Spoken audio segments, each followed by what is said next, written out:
Tonight, new details surrounding the deadly standoff Friday. The timeline explains why it took police about 30 minutes to first arrive. Our Joe Chiodo has been talking with the Douglas County Sheriff today, and Joe, he says 911 dispatch did a remarkable job getting police to the home.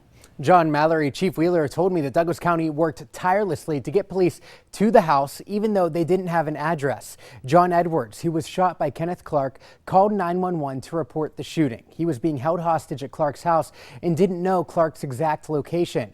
All dispatchers knew was that John, his brother Jason, and their sister Julie were being held hostage within a quarter mile in any direction of this cell tower right here at 150th and Blondo. In fact, at first, the cell phone was being traced to a church somewhere within this radius. But thanks to some quick thinking and asking the right questions, dispatchers were able to find them in one of the houses here within this range in just about 30 minutes. Tonight, I went to the dispatch center to find out what exactly you need to know if you're ever in a similar situation. With every call comes a great responsibility. It can be very stressful. Getting a person the help they need. Rachel Porter's been a Douglas County dispatcher for about 4 years. And there's something she says you need to know. The biggest, most important thing for us, the number one goal is location, to get the person's location. We need an address. In Friday's standoff, the address was the one thing caller John Edwards was missing. It was a problem for police on the ground, but one that Director Jenny Hansen says her staff back here handled extremely well. They love what they do. They're very good at it. When Edwards' call planted him about a quarter mile away in any direction at the 150th and Blondo cell tower, dispatchers had to get creative. They have a list of questions they'll ask in any situation like this, ones you should be prepared to know. Okay, can you find a piece of mail? Can you go find your rental agreement? Can you find something that's going to have the address on it? Are you able to get outside? Are you able to see the address on the building?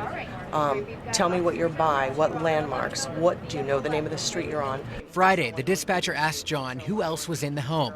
When he said Kenneth Clark, they found houses in Douglas County that were a match and then sifted through all the addresses to see if any fell in that 400-meter range. Which is an incredible undertaking, right? They got a hit, sent police to the residence in just under 30 minutes, and eventually Julie Edwards was let free. Were it not for those resourceful actions of the dispatcher on duty, we likely would not have found the house, and it's likely we would have had a different outcome. So dispatchers want you to know location should always be top of mind, whether you're at your house, a friend's, or someone you may not even know. So if we can prepare and plan and know how important knowing your location is, we can save some lives. In Omaha, I'm Joe Chiodo, WOWT 6 News.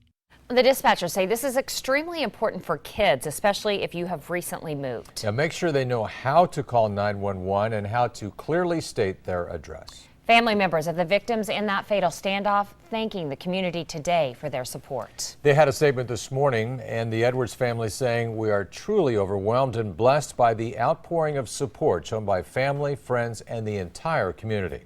It's truly evident how many lives were touched by Jason and John." We welcome that support in the days, weeks, and months to come with respectful consideration of privacy. John and Jason Edwards' funeral services will be tomorrow. We have posted information on how you can donate to their children at WOWT.com.